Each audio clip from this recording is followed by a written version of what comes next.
नयाँ बन्ने शक्तिहरू एक हुनुपर्छ भनेर हामीले सम्पूर्ण कुरा लचकताका साथ त्यागेर एकताको एउटा सहमति गरेका थियौँ राष्ट्रिय स्वतन्त्र पार्टीसँग। विगत मङ्सिर पुस 14 गते भएको सो सहमति आज 26 गते भयो, करिब 12 दिन भयो। 12 दिनसम्म हामी पटक पटक धेरै चरणको छलफलमा, त्यो सहमति कार्यान्वयनका चरणमा हामी छलफलमा जुट्यौँ। जुन छलफलहरू अत्यन्तै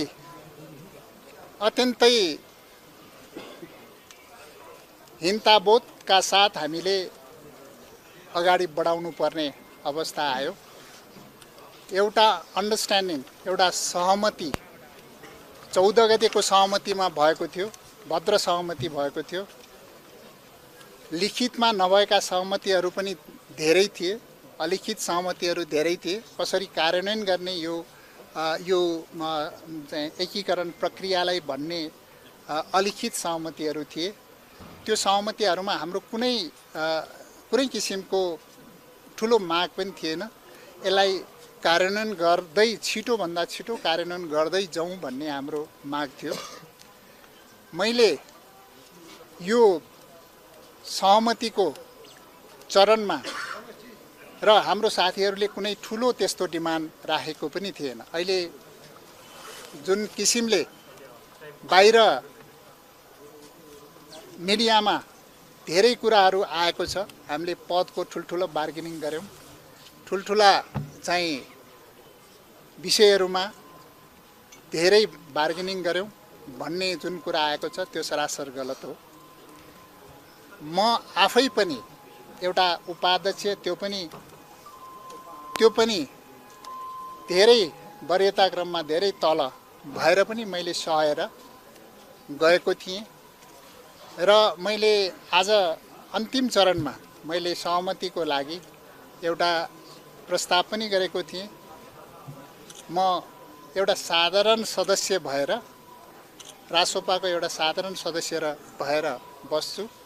हाम्रा साथीहरू, केन्द्रीय समितिका साथीहरूलाई केही एडजस्टमेन्ट गर्नुपर्छ, त्यसरी अगाडि बढौँ पनि भनेको थिएँ। र यो विषयमा हाम्रो ठुलो चाहिँ विषय पनि थिएन र यो मुख्य मुद्दाका विषयहरू केही समावेशिता, सङ्घीयता, त्यो संविधानले देखाएका, संविधानले जुन आधारभूत विषयहरूलाई एड्रेस गर्नलाई एउटा पूरक सम्झौता गरौँ भनेको थियौँ। एउटा पूरक सम्झौता गर्ने एउटा चरणमा पनि उहाँहरू सहमत हुनुभएको थियो, तर पछिल्लो चरणमा पूरक सम्झौता पनि हुन सकेन र हाम्रा तमाम साथीहरूले उठाइएका विषयहरूमा र यसलाई सहज रूपमा तलसम्म चुनावी प्रक्रियामा कसरी जाने र धेरै कुराहरूमा सहज रूपमा कसरी हामी अगाडि बढ्ने भन्ने विषयमा हामीले धेरै कुरा छलफल गऱ्यौँ र धेरै छलफलमा यो प्रक्रियालाई चाहिँ उहाँहरूले अलि लामो समय लिनुभयो। यो करिब 12 दिनको प्रक्रिया, छिटोभन्दा छिटो सहकार्यमा जाउँ भन्ने कुरामा लामो समय लिनुभयो।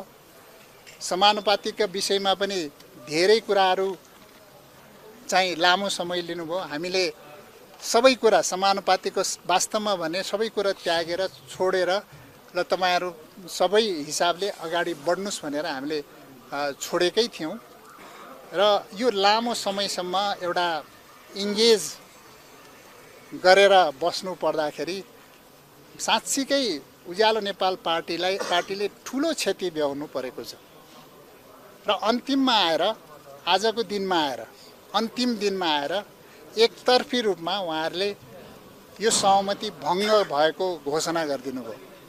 हामीले घोषणा गरेको थिएनौँ। आज हामी अन्तिम समयमा टुङ्ग्यौँ, अगाडि बढौँ भन्ने नै थियौँ र एकतर्फी रूपमा उहाँहरूले सहमति भङ्ग भएको मलाई जानकारी गर्नुभयो र मिडियामा त्यही हिसाबले आयो। त्यसपछि हामी यसरी जुटेका छौँ। वास्तवमा यो हाम्रो लागि यो 12 दिन अत्यन्तै पीडादायी भयो, अत्यन्तै चाहिँ हाम्रो साथीहरू यो सहमति भइसकेपछि उज्यालो नेपालका समर्थक शुभेच्छुक साथीहरूले धेरै पीडा भोगेको छ र यो बीचमा हामीलाई पुरै हामी इन्गेज भयौँ, इन्गेज बनाएर राखियो र राष्ट्रिय स्वतन्त्र पार्टीले ठाउँ ठाउँमा उहाँहरूले पार्टी प्रवेश कार्यक्रमहरू राख्नुभयो। उज्यालो नेपालका साथीहरूलाई पार्टी प्रवेशमा आह्वान गर्नुभयो। धेरै कुराहरू हामीलाई यो प्रक्रियामा इन्गेज गर्दै उहाँहरूले धेरै कामहरू गर्नुभयो।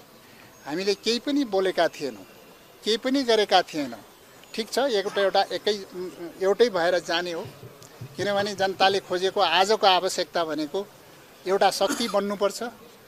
एउटा जेनजी आन्दोलनले जुन किसिमको शक्ति निर्माण होस् भन्ने चाहेको छ, सुशासनको विषय र समृद्धिको विषय जुन हिसाबले उठाएर जेनजी आन्दोलन भयो र त्यसलाई सम्बोधन गर्नको लागि नयाँ भन्ने शक्तिहरू, वैकल्पिक शक्तिहरू सबै एक हुनुपर्छ भन्ने हामी सुरुदेखिको हाम्रो धारणा थियो। त्यही भएर हामीले एकता गर्न पुग्यौँ। हामीले अत्यन्त लचकताका साथ, मैले प्रधानमन्त्री पनि मागेको थिएन, मैले पार्टी अध्यक्ष पनि मागेको थिएन, हाम्रो साथीहरूले कुनै ठुलो पद पनि मागेको छ, सिर्फ साधारण सदस्य भएर पनि म बस्छु भन्दाखेरि आजकै दिन उहाँहरूले यो जुन सहमति ब्रेक गर्नुभयो र 12 दिन इन्गेज गराएर 12 दिनसम्म यस्तो क्रुसियल टाइममा उज्यालो नेपालको जुन अभियान थियो त्यसलाई टोटल्ली ब्लक गरेर अब हाम्रो आवश्यकता उहाँहरूलाई परेन।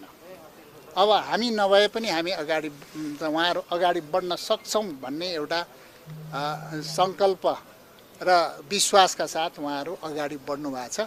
उहाँहरूलाई म हार्दिक धन्यवाद दिन चाहन्छु, शुभकामना दिन चाहन्छु। अगाडि बढ्नुस्, एउटा सशक्त शक्ति बन्नुस् र उज्यालो नेपालले आफ्नो बाटो आफै लिन्छ र आफ्नो बाटो अगाडि बढ्छ, आफ्नो बाटो लिन्छ। हामी अत्यन्तै लचक भएका थियौँ। नेपाली जनताको माग, नेपाली जनताको चाहना, जेनजी पुस्ताको चाहनालाई पुरा गर्नुपर्छ भनेर हामी अत्यन्तै लचक भएर, अत्यन्तै आफूले सबै कुरा त्यागेर हामी आएका थियौँ। हाम्रो त्यागलाई उहाँहरूले कमजोरीको रूपमा लिनुभयो र यो सहमतिलाई ब्रेक गर्नुभयो। यो मलाई वास्तवमा भन्यो भने म आज अत्यन्तै मर्माहित भएको छु।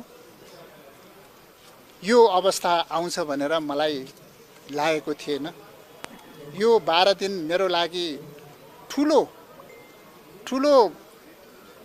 विलखबन्धनमा, डिलेमा भन्छ नि, के गर्ने भन्ने नै, कता जाने भन्ने नै अन्योलमा भएको परिस्थिति र अगाडि बढौँ भने उहाँहरू चाहिँ अगाडि बढ्न नदिने, पछाडि जाउँ भने अप्ठ्यारो परिस्थिति, आम नेपाली जनताको, जेनजी भाइ बहिनीहरूको सपनालाई हामीले कुठाराघात भयो भन्ने परिस्थितिले गर्दाखेरि हामीलाई अत्यन्तै अप्ठ्यारो स्थितिमा पुर्याएका थियौँ।